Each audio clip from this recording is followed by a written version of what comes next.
Kita bertemu lagi untuk mendengarkan firman Tuhan,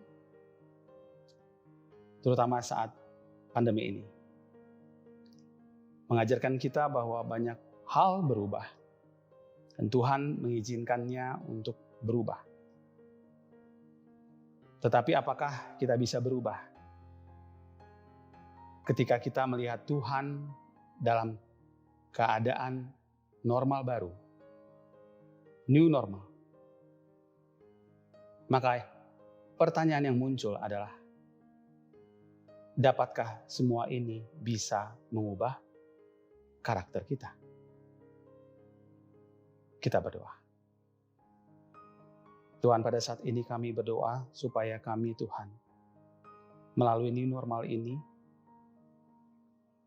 kehidupan normal yang baru ini, Tuhan, kami boleh diubahkan dan memiliki, ya Tuhan, karakter kerajaan yang Engkau inginkan. Di dalam nama Tuhan Yesus kami telah berdoa. Amin.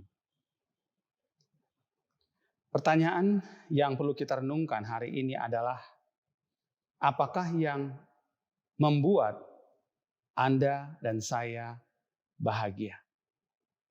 Apakah yang membuat kita sungguh-sungguh terpuaskan? Apakah Anda dan saya, kita ingin bahagia? Ucapan bahagia dalam setiap karakteristiknya diawali dan diakhiri dengan frasa kerajaan surga. Dalam Matius pasal 5 ayat 3, dimulai dari ayat 3 dan diakhiri di ayat yang ke-10.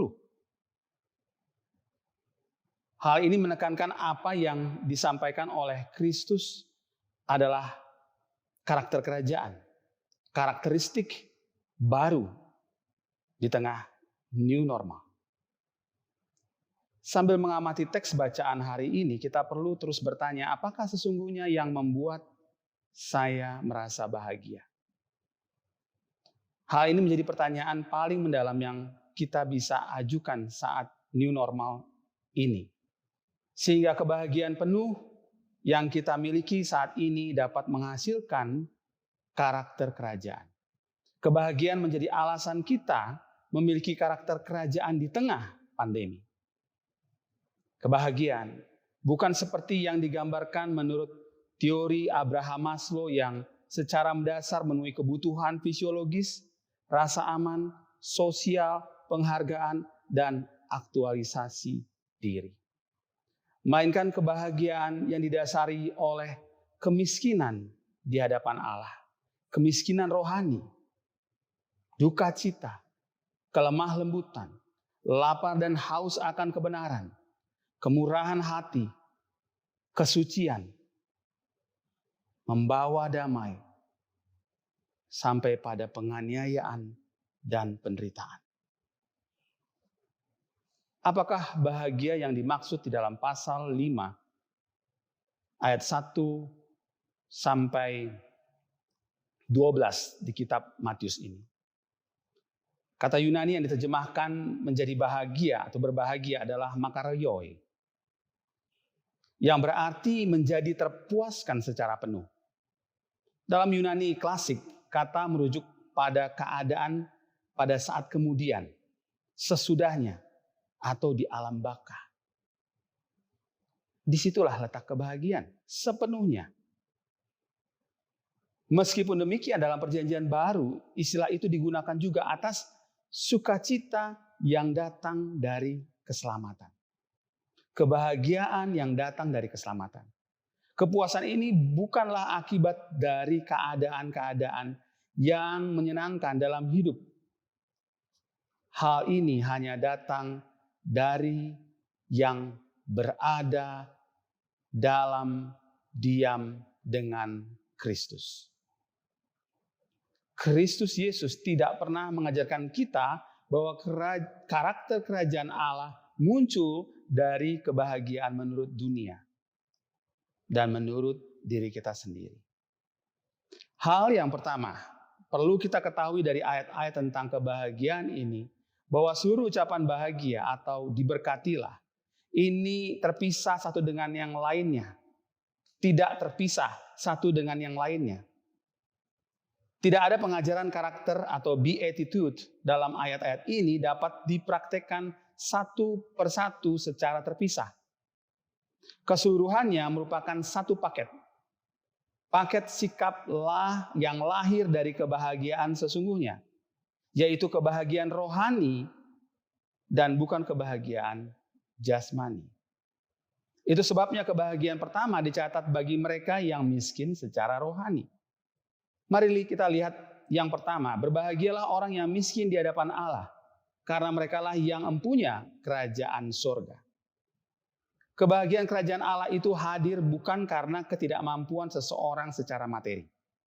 Dunia mengenal kemiskinan jasmani tetapi tidak mengenal kemiskinan rohani.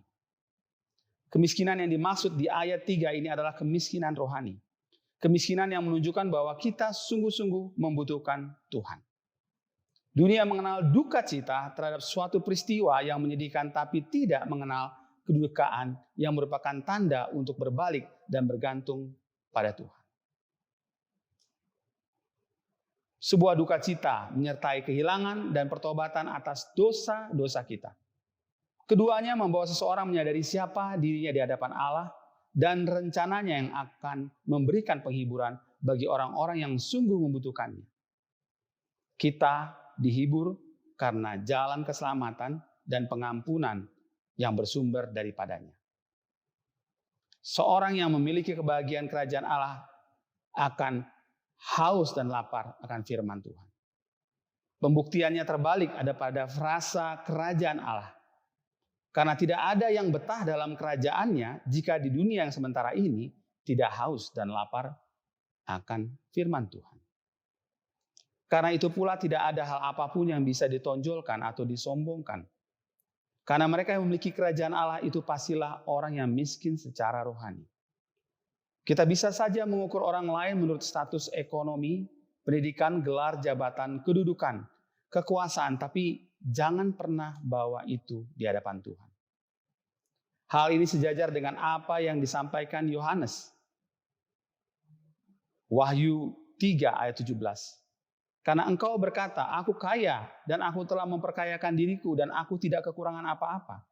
Dan karena engkau tidak tahu bahwa engkau melarat dan malang, miskin, buta dan telanjang. Identitas yang memunculkan kebahagiaan Anda dan saya itu terletak bukan tentang kaya atau tidaknya saudara dan saya secara jasmani, namun secara rohani. Kita perlu mengerti akan hal ini.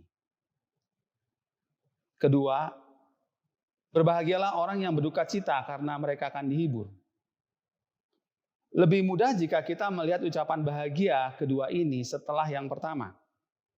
Karena setelah apa yang dicari dalam kemiskinan itu adalah hal-hal rohani, maka dalam berbagai jenis kedukaan yang kita alami, selalu ada harapan untuk mendapatkan penghiburan. Kesedihan itu tidak berarti apa-apa kalau apa yang kita cari ada dalam kemiskinan rohani. Itu telah kita dapatkan. Kedukaan yang membawa penghiburan bukanlah karena hal-hal yang menyangkut keinginan kita sendiri, melainkan hal-hal yang memang memerlukan penghiburan dari Allah sendiri. Dan hanya Allah yang mampu. Kalau sudah seperti itu, maka kebahagiaan itu bisa menjadi milik semua orang, terutama bagi mereka yang sungguh meletakkan kebahagiaan pada Kristus. Kebahagiaan di sini menjelaskan kedekatan kita dengan Kristus melalui Roh-Nya, Roh penghibur, dan mereka yang berduka saat dekat dengan Allah. Bahkan Ia menggerakkan kita untuk membawa penghiburan bagi mereka yang belum mengenalnya, ataupun mereka yang belum merasakan kehadirannya secara penuh di saat duka. Kepastian akan penghiburan inilah yang merupakan kebahagiaan yang luar biasa dijanjikan saat kita berduka.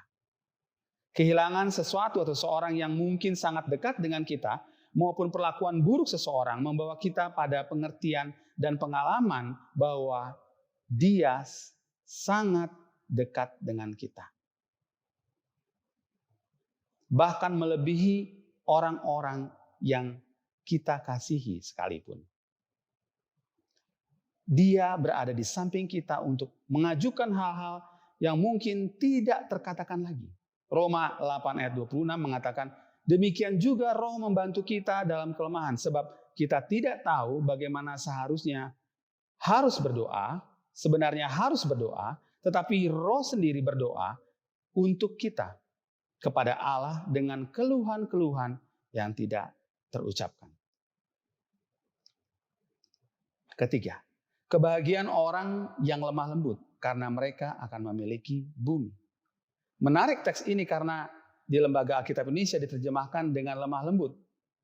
Kata meek dalam bahasa Inggris di sini sebenarnya menggambarkan bukan kelemah lembutan yang sifatnya menjadi orang yang lemah atau menjadi lembut banget begitu. Kata ini sebenarnya digunakan untuk seseorang yang rendah hati, dapat mengendalikan dirinya, namun juga bersikap tegas dan jika perlu menunjukkan kemarahan yang konstruktif. Sikap ini bukanlah sikap yang dimiliki oleh seorang yang reaktif dan meledak-ledak. Seseorang yang mau mendengarkan dan menyatakan apa yang harus dinyatakan. Ada perasaan aman. Itu sebabnya dinyatakan akan memiliki bumi dalam ayat tersebut. Kebahagiaan di sini tidak ditentukan oleh faktor kalah atau menang. Namun apa yang seharusnya dinyatakan dan dilakukan tanpa memiliki hati yang dikuasai oleh perasaan marah apalagi kebencian. Kata ini digambarkan saat Yesus masuk ke Yerusalem dan dia dielulukan. Namun kemudian dikatakan dalam firman Tuhan, ia masuk ke bait Allah dan mengusir orang-orang yang sedang berjual beli di bait Allah. Lalu menjungkir balikan meja-meja penukaran uang. Yesus menegur, tidak dengan gaya politis, karena semuanya sudah terang benderang. Dan dia tahu mereka yang berjualan di bait Allah telah melanggar kekudusan Allah. Ia tahu bahwa kehadirannya bukan untuk diterima oleh dunia, tapi oleh mereka yang percaya padanya. Di sini Yesus mempraktikkan juga kelemah lembutan itu. Karakteristik dunia penuh nafsu amarah, disertai sikap kasar dan suka bermain kuasa di dalamnya. Marah adalah kepuasannya. Kalau tidak marah seolah tidak bahagia. Karakteristik dunia yang bertentangan dengan kelemah lembutan adalah hidup ingin dipuaskan dengan dipuji, dihargai, atau paling tidak diterima oleh orang lain. Kalau tidak, marah. Sebaliknya, kebahagiaan bagi orang yang lemah lembut terjadi karena ia memberikan dirinya untuk dikuasai oleh Tuhan. Ayat 5. Ia dapat menunjukkan kendalinya atas kemarahan pada waktunya karena kerendah hatian, pengendalian diri dan ketundukannya di hadapan Tuhan. Ia tidak marah saat ia tidak dipuji. Dan di saat lain ia dicaci atau dikhianati. Sungguh betapa bahagianya seseorang yang memiliki kelemah lembutan. Keempat, berbahagialah orang yang lapar dan haus akan kebenaran, karena mereka akan dipuaskan. Ayat 6. Kebahagiaan surgawi dihidupi oleh kepuasan yang terus-menerus bersama dengan kebenaran Allah. Kebahagiaan di sini melengkapi kepuasan dalam diri sebagai murid dan pengikut Kristus. Ayat 1-6 menggambarkan bagaimana seorang murid berbahagia karena orientasi dan apa yang memenuhi dirinya bukanlah perkara-perkara jasmani. Pada ayat ini dinyatakan tentang lapar akan kebenaran. Apakah kita mengalami hal demikian setiap hari?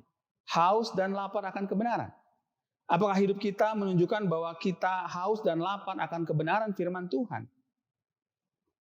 Jika kita tidak haus dan lapar akan kebenaran, yaitu dari firman Tuhan, maka bagaimana mungkin kita merasakan kebahagiaan? Kalau Yesus tidak dipenuhi kebenaran, pasti ia sudah jatuh dalam cobaan iblis. Kalau kita tidak lapar dan dipenuhi kebenaran, maka tiap hari apapun yang kita lakukan hanyalah demi sesuap nasi, demi anak dan istri, demi menyenangkan orang tua, demi menyekolahkan anak, dan seterusnya. Dan kita mudah dikelabui dan dicobai oleh iblis. Kita tidak punya kesempatan untuk melihat betapa tidak benarnya kita di hadapan Tuhan. Sehingga tanpa kebenarannya, kita tidak mungkin melakukan apa yang benar. Kita tidak berkesempatan untuk merasakan kepuasan dari firman Tuhan. Biarkan kebenarannya melalui firman selalu mengisi dan memenuhi hidup kita. Karena kebenaran itu, kita pun dipuaskan. Lebih daripada apa yang kita cari dan dapatkan tiap-tiap hari. Kelima, kebahagiaan orang yang murah hatinya, karena mereka akan beroleh kemurahan. Kebahagiaan surgawi memiliki karakteristik sikap yang memberi perhatian terhadap mereka yang sengsara.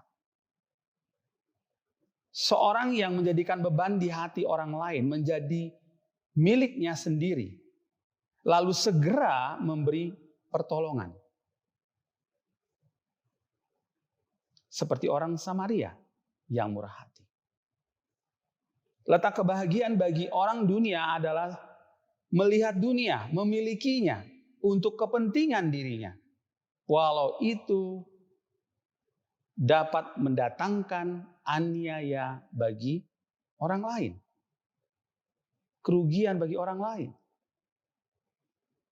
Belas kasihan atau kemurahan hati merupakan karakter ilahi yang sering dinyatakan oleh Kristus dalam berbagai pekerjaan mukjizatnya. Namun menarik di ayat ini Tuhan Yesus tidak menghubungkan karakter tersebut dengan mukjizat sehingga frasanya berubah menjadi for they could perform miracles. Artinya mereka yang memiliki kemurahan itu dapat membuat mukjizat. Hal ini menegaskan bahwa seorang yang bahagia dengan menunjukkan kemurahan akan beroleh kemurahan dari Allah, bukan dari dunia maupun keinginannya. Karakter murah hati dalam tindakan tidak memunculkan kekaguman dari orang lain atau berbagai respon lainnya yang kita harapkan dari mereka. Sehingga kita dimunculkan di koran, di broadcast melalui YouTube agar dapat viewer atau subscriber dan mendapat bayaran dari Google.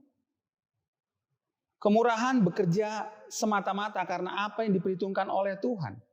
Bukan apa yang diperhitungkan oleh manusia yang suka main hitung-hitungan untung ruginya. Kemurahan bukan untuk menemukan kepuasan materi dan berkat jasmani sebagai imbalannya. Apakah kita sudah bahagia karena kelemah lembutan? Keenam, berbahagialah orang yang suci hatinya karena mereka akan melihat Allah. Jika kita mengamati ayat ini, maka perhatikan ayat-ayat sebelumnya dan tidak memisahkannya. Karena tanpa kelima ucapan bahagia sebelumnya, maka ayat ini akan tidak berlaku. It will never work. Kalau ayat-ayat berikutnya disusun, maka ucapan bahagia akan berbentuk piramid Abraham Maslow, tapi yang terbalik pada tahap ini. Suci hati tidak dibangun oleh kekuatan manusia. Suci hati pada awalnya dibangun oleh atau dari kemiskinan rohani yang kita sadari dan miliki. Kemudian dari kedukaan yang digantikan penghiburan di ayat yang keempat. Tuhan yang pasti berbicara tentang peran Roh Kudus sehingga bukan kedukaan akibat dari keinginan daging yang bekerja, tetapi penghiburan darinya. Lalu kelemah lembutan di ayat yang kelima yang menguasai dunia bukan menurut cara dunia, tapi karakter serupa Kristus yang terus-menerus membentuk setiap keputusan yang bertentangan dari keserupaan akan Kristus itu. Pada ayat 6, lapar akan firman Tuhan. Bukankah memang sesungguhnya firman yang turut menguduskan kita? Kemudian pada ayat yang ke-7, bukankah belas kasihan itu menunjukkan kehidupan yang tidak mementingkan diri? Itu sebabnya pada ayat 8 kita tidak perlu heran seseorang yang berbahagia yaitu orang yang suci hatinya, yang akan mengalami kehadiran Allah. Karena itu semuanya dibangun dari bawah, dari awal ayat tentang kebahagiaan. Ini bukan bicara tentang melihat, artinya secara mata jasmani dalam konteks yang visual. Tapi seseorang menjadi bahagia karena merasakan kehadiran Allah. Pertanyaannya, apakah kita sudah sampai di sini atau belum? Kebahagiaan surgawi meliputi orang yang secara terus-menerus mengalami penyucian karena kondisi-kondisi bahagia yang sebelumnya diwujudkan dalam kehidupannya. Sehingga ia dapat melihat Allah di tengah kebejatan dunia. Ia telah mengalami damai dengan Allah yang kemudian membawa kedamaian kepada sesama manusia. Walau untuk melaluinya ia mengalami aniaya. Kebahagiaan bukan berasal dari apa yang diberikan oleh dunia, tapi dari surga. Namun pertanyaannya sekarang, apakah kebahagiaan surgawi sungguh telah kita rasakan? Ketujuh, berbahagialah orang yang membawa damai karena mereka akan disebut anak-anak Allah. Seorang pendamai bukanlah hanya seorang yang mencoba untuk menghentikan permusuhan di antara bangsa-bangsa dan orang-orang. Seorang percaya yang telah mengalami damai dengan Allah akan membawa kedamaian kepada sesama manusia. Ini bukan kebahagiaan yang berseru-seru damai-damai atau kita mencari damai karena ketakutan alasannya. Ketakutan kehilangan sesuatu. Orang yang membawa damai adalah mereka yang membawa berita damai karena mereka telah diperdamaikan menjadi anak-anak Allah. Dan sebutan itu cocok karena mereka ingin membawa berita damai dengan Allah itu kepada siapapun di sekitar mereka. Tidak untuk dirinya sendiri. Berita damai memang tidak bisa diukur dengan reaksi senang, tidak senang, atau suka atau tidak suka orang lain. Seseorang bisa saja membawa damai dari Tuhan dalam keluarga, tapi dibenci. Dia bisa membawa damai dari Allah, namun membuatnya mengalami penderitaan. Di ayat 10. Jadi berita damai bukan berita win-win solution. Malah bisa loss-win solution. Kita yang loss, malah orang lain yang win. Kita kalah, orang lain menang. Membawa damai sejahtera itu berarti membawa Yesus kepada orang lain. Damai yang bukan karena ketiadaan perang. Ketiadaan corona.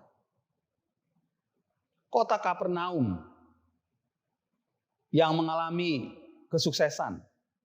Kota yang disebut sebagai kota metropolis. Dan juga mengalami mukjizat Tuhan. Tapi Yesus mengatakan, dan engkau Kapernaum, apakah engkau akan dinaikkan sampai ke langit? Tidak. Engkau akan diturunkan sampai ke dunia orang mati. Kita yang dipanggil untuk bertobat, mengalami damai sejahtera dengan Allah, harus membawa pesan damai sejahtera dari Allah sebelum segala sesuatunya akan berakhir. Damai sebagaimana yang Yesus minta kepada kita adalah damai sejahtera dan berita kerajaan Allah sudah dekat kepada orang-orang di sekitar kita. Itu memang beresiko, tapi itu yang harus kita lakukan. Karena kebahagiaan juga ada melalui risiko itu. Itu sebabnya kebahagiaan ditutup ataupun yang terakhir disebutkan. Yang ke-8. Berbahagialah orang yang dianiaya oleh sebab kebenaran. Karena merekalah yang mempunyai kerajaan surga. Berbahagialah kamu jika karena aku kamu dicela dan dianiaya dan kepadamu difitnahkan segala yang jahat. Bersukacitalah dan bergembiralah, karena upahmu besar di surga. Sebab demikian juga telah dianiaya nabi-nabi yang sebelum kamu. Seorang yang mengalami aniaya oleh sebab kebenaran mengakibatkan seseorang mencapai tingkat tertinggi kepuasan dari kebahagiaan surgawi, kebahagiaan kerajaan Allah itu. Ini berbicara tentang kebahagiaan surgawi, kebahagiaan kerajaan Allah. Bisa membayangkan ketika Stefanus ditimpuki batu. Lalu dia melihat bahwa Tuhan berdiri menyambutnya.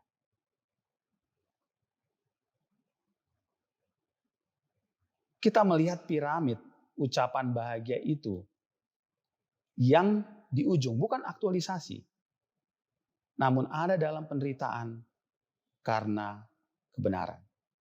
Ada di dalam salib. Itu berarti ia menjadi orang yang menderita karena Kristus, yang juga sang firman, sang kebenaran. Pada tahap ini, ia bukan hanya menjadi orang yang lapar dan haus akan kebenaran. Namun kebenaran itu tampil dalam hidupnya sehingga mereka yang menolak Kristus dan firman akan membuat dirinya menderita. Pada tahap ini, orang yang menderita karena kebenaran itu dipastikan memiliki kerajaan Allah. Pada kenyataannya yang terjadi belakangan ini, kebenaran tidak lagi dilihat dari sejauh mana seseorang hidup yang haus dan lapar akan kebenaran. Apalagi menderita karena kebenaran, melainkan sukses. Dilihat dari pemenuhan puncak piramid Abraham Maslow. Kata-kata bijak manusia, falsafah hidup, kebenaran umum, persetujuan manusia yang berpengaruh, kaya, berkuasa, berpendidikan tinggi, staf ahli, bahkan hamba Tuhan terkemuka yang menjadi ukuran kebenaran. Padahal tidak ada satu dari mereka yang memiliki tanda-tanda milik Yesus di tubuhnya. Seperti Paulus. Keadaan bahagia ini dimulai pada saat seseorang percaya pada Yesus Kristus bagi keselamatannya. Hal ini mendemonstrasikan kenyataan bahwa janji-janji mengenai kerajaan surga di ayat 3 sampai ayat yang ke-12 ada pada saat ini. Sementara dalam kehidupan ini seseorang dapat menikmati akibat-akibat dari mengimplementasikan kebenaran-kebenaran ini. Lalu kondisi yang paling akhir dari kebahagiaan akan dialami kelak dalam surga. Dalam ayat 12. Untuk menutup khotbah ini saya ingin mengutip Roma 18 ayat 8. Sebab aku yakin bahwa penderitaan zaman sekarang ini tidak dapat dibandingkan dengan kemuliaan yang akan dinyatakan kepada kita. Selamat berbahagia. Kita berdoa. Tuhan, pada saat ini kami mengucap syukur karena selama ini ya Tuhan, mungkin kami sudah salah arah, menerapkan kebahagiaan sebagai satu kesenangan diri kami. Tetapi ya Tuhan, dengan adanya pandemi ini Tuhan, kami lihat, kami terkukung, kami menyadari sepenuhnya melalui keadaan ini dan melalui firman-Mu saat ini, bahwa sesungguhnya ada kebahagiaan yang begitu luar biasa yang Kau sudah tawarkan. Dan biarlah Tuhan, kebahagiaan yang diucapkan oleh Engkau itu termaterai dalam diri kami. Sehingga kami tidak takut, sehingga kami tidak khawatir, sehingga kami menjadi pembawa berita kebahagiaan. Sehingga sukacita dalam hidup kami terus-menerus mengalir. Di dalam nama Tuhan Yesus kami telah berdoa. Amin.